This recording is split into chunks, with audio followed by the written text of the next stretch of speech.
अभी अभी मुझे पता लगा कि राजस्थान में भारतीय जनता पार्टी की सरकार बनने के पहले ही कैबिनेट में वो ओल्ड पेंशन स्कीम जो कांग्रेस ने शुरू की थी उसको वापस ले लिया गया है। मैंने ओल्ड पेंशन स्कीम इसलिए नहीं दी कि मैं राजनीति में वोट प्राप्त करना चाहता हूं। मैं खुद सरकारी कर्मचारी का बेटा हूं, मैं दर्द जानता हूं। आज भी मेरी माता मुझे अपने पिता की पेंशन के आधार पर जो फैमिली पेंशन रखती है उससे पैसे निकाल कर मुझे देती है।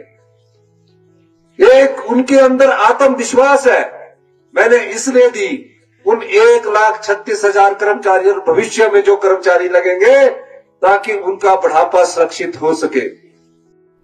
टोपी लगा के बैज लगा के बच्चा जाता है और फिर ताबूत में आता है घर। ताबूत में क्या उनको पुरानी पेंशन नहीं मिलनी चाहिए? दुनिया की बहस कर रहे हो आप। खादी पहनने लगे तो आपको जिंदगी भर पेंशन मिलेगी क्योंकि आप नेता हैं। क्या किया आपने देश के लिए? कौन सी कुर्बानी दी? बोले हम चिल्लू पार्क विधायक हैं, बोले जी हम बांसगांव के विधायक हैं, हम नगीना के विधायक हैं। अरे क्या किया आपने देश के लिए? क्या किया बताइए? क्या योगदान है देश में आपका? साइकिल पर चूहा मार दवा बेचने वाले अरबपति हो गए, यही ना योगदान है? बॉर्डर सिक्योरिटी फोर्स, सीआईएसएफ,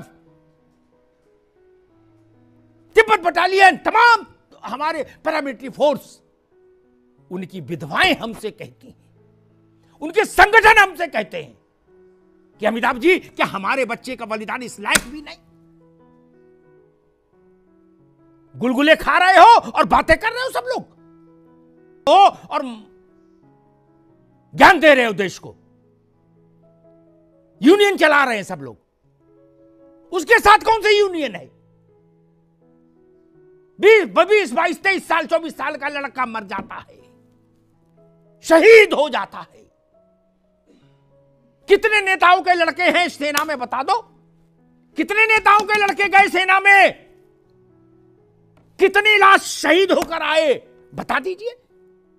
कोई तुलना है देश के लिए आप और उनके योगदान की? नेता ने अपना लड़का नेता बनाया, बोले बेटा 4 बार विधायक मैं रहा, 4 बार तू रहे। फर्रुखाबाद में एक सीट है, मोहम्मदाबाद थी, अब अमृतपुर नाम हो गया अगर मैं सही याद कर रहा हूं। 16 बार अभी तक चुनाव हुआ राघवेंद्र बाबू, 16 बार वहां ना, कुल 13 बार एक ही पिता पुत्र रहे। बोलो श्री सत्यनारायण स्वामी की जय। क्या वो भी कहते हमारा देश के लिए कुर्बानी दी हमने? 16 में 13 बार एमएलए रहे घर में, बोले हमने देश के लिए कुर्बानी दी। क्या करें ऐसे लोगों का? क्या करें ऐसे लोगों का?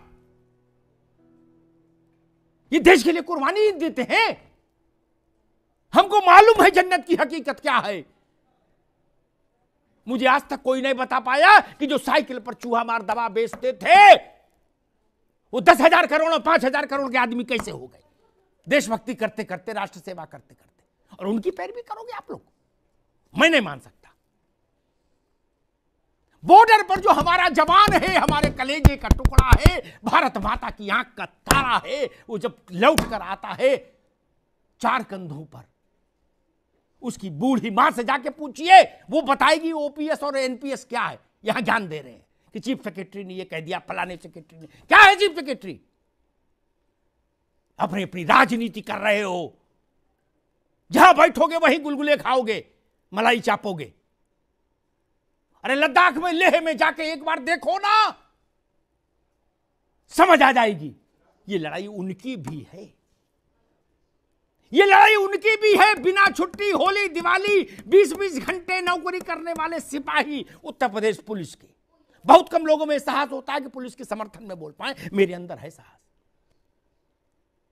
आप लोगों की जान की हिफाजत भी वही करते हैं। बाप की आंख का इलाज नहीं करा सकते क्योंकि छुट्टी नहीं मिलती। महिला पुलिस है लेकिन थाने में महिला शौचालय नहीं है। सड़क पर खड़ा है लेकिन शौचालय नहीं है। किन परिस्थितियों में वो काम कर रहा है? इधर गुंडा भी मार रहा, उसको नेता भी मार रहा, और हम तो अपनी भी जोड़ते, पत्रकार भी मार रहा। कि क्या संघर्ष करेंगे फिर कर्मचारी ओल्ड पेंशन के लिए? अभी भारतीय जनता पार्टी ने 2023 में 3 राज्यों के चुनाव बहुमत के साथ जीते हैं, तो क्या कर्मचारियों में एक निराशा जाग उठी है या फिर कर्मचारी हार चुके हैं? परंतु सेमीफाइनल जरूर कर्मचारियों ने हारा है, फाइनल तो अभी बाकी है। क्या 2024 में सरकार को कर्मचारी ये बता पाएंगे कि हम ओल्ड पेंशन लेकर रहेंगे, ओल्ड पेंशन बहाल करो और एनपीएस खत्म करो?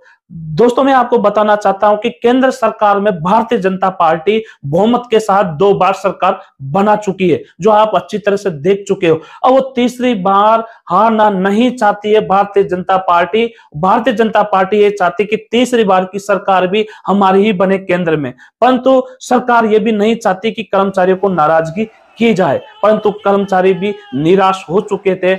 परंतु फिर भी संगठन कर्मचारियों में एक विश्वास पैदा कर रहे हैं कि ओल्ड पेंशन जो हमारी शक्ति है, ओल्ड पेंशन बुढ़ापे की लाठी है, हमारा सुरक्षा कवच है, उसको हम लेकर रहेंगे। तो सरकार की भी नींद हराम है। और ये लोकसभा का चुनाव है जिसमें कर्मचारी का आकलन कितना होगा, क्योंकि 2023 के जो सेमीफाइनल के चुनाव हुए थे राज्यों के, जिसमें से छत्तीसगढ़, मध्य प्रदेश और राजस्थान में कर्मचारियों के 45% वोट पड़े हैं ओल्ड पेंशन के लिए। 55% कर्मचारियों ने एनपीएस को वोट किया है या किसी और कारण से वोट किया है। ये तो आकलन जब भी पता चलेगा जब कर्मचारियों की अंदर आत्मा को ढूंढेंगे या अंतर आत्मीय आकलन करेंगे। तो दोस्तों, ये मौका 2024 का है। अगर ये मौका आप चूक जाते हो तो हो सकता है कि आप कभी भी आपके मुंह से ये नहीं निकले कि हम ओल्ड पेंशन के लिए संघर्ष करेंगे, क्योंकि मैं कह रहा हूं कि 1 करोड़ कर्मचारियों के साथ में वो सभी परिवार भी साथ में है जो कर्मचारी का परिवार है।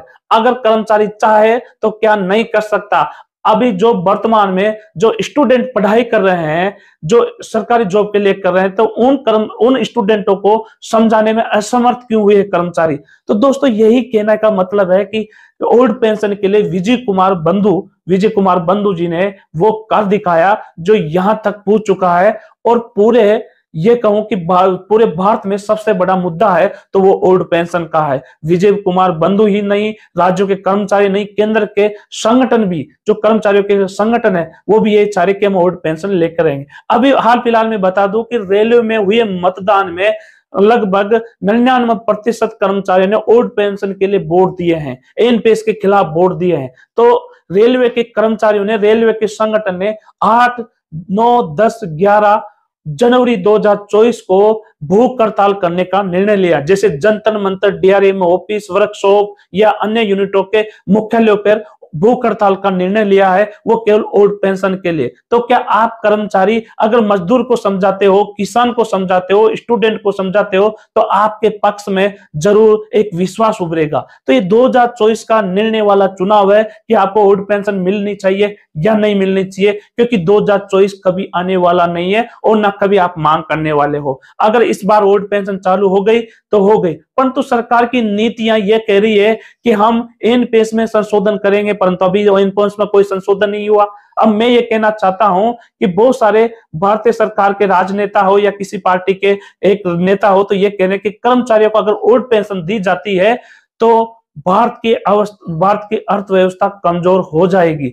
अगर ओल्ड पेंशन कर्मचारी को देने से भारत की अर्थव्यवस्था कमजोर होती है तो कोई भी कर्मचारी ये नहीं चाहेगा कि भारत की अर्थव्यवस्था कमजोर हो। तो फिर नेताओं की, जो सांसद है, विधायक है या अन्य को ओल्ड पेंशन मिलती है, उनकी भी ओल्ड पेंशन समाप्त करके एनपीएस दी जाए तो और भी भारत की अर्थव्यवस्था और भी मजबूत होगी। परंतु भारत देश में है एक ही नियम के लिए 2 कानून अलग अलग क्यों है? ओल्ड पेंशन के लिए 2 अलग अलग कानून क्यों है कि कर्मचारियों को एनपीएस दी जा रही है और राजनेताओं को ओल्ड पेंशन दिया जा रहा है? अगर राजनेताओं की ओल्ड पेंशन भी हटा दिया जाए तो भारत देश और अर्थव्यवस्था के साथ मजबूत होगा। तो यही आपको सोचना है कि अगर कर्मचारियों को ओल्ड पेंशन नहीं दी जा रही है तो राजनेताओं को क्यों? क्या वो राजनेता 5 साल की रिटायर्ड के बाद में क्या उन लोगों को क्या बुढ़ापे के लिए नहीं मिलेगा सहारा? उन लोगों के पास इतने पहले सैलरी होती है कि वो काफी बुढ़ापे के लिए अपना रख सकते हैं। पर कर्मचारी क्या करे? पूरी जिंदगी, पूरी जवानी कर्मचारियों ने देश की प्रगति, देश के विकास के लिए लगा दिया। तो मैं यही कहना चाहता हूं कि आप स्वयं कर्मचारी कितने स्टूडेंटों को समझा पा रहे हो, कितने किसान को समझा पा रहे हो और कितने मजदूरों को समझा पा रहे हो कि ओल्ड पेंशन का महत्व क्या है और एनपीएस का महत्व क्या है। एनपीएस और ओल्ड पेंशन में दोनों में अंतर क्या है। अगर स्टूडेंट पढ़कर सरकारी जॉब लगता है तो उसको भी यह बताया जाए कि एनपीएस और ओल्ड पेंशन में क्या अंतर है और आप किस सरकार को वोट करोगे, या फिर ओल्ड पेंशन के खिलाफ करोगे या एनपीएस के खिलाफ करोगे। दोस्तों अगले वीडियो में जरूर मिलेंगे, जब तक जय हिंद जय भारत।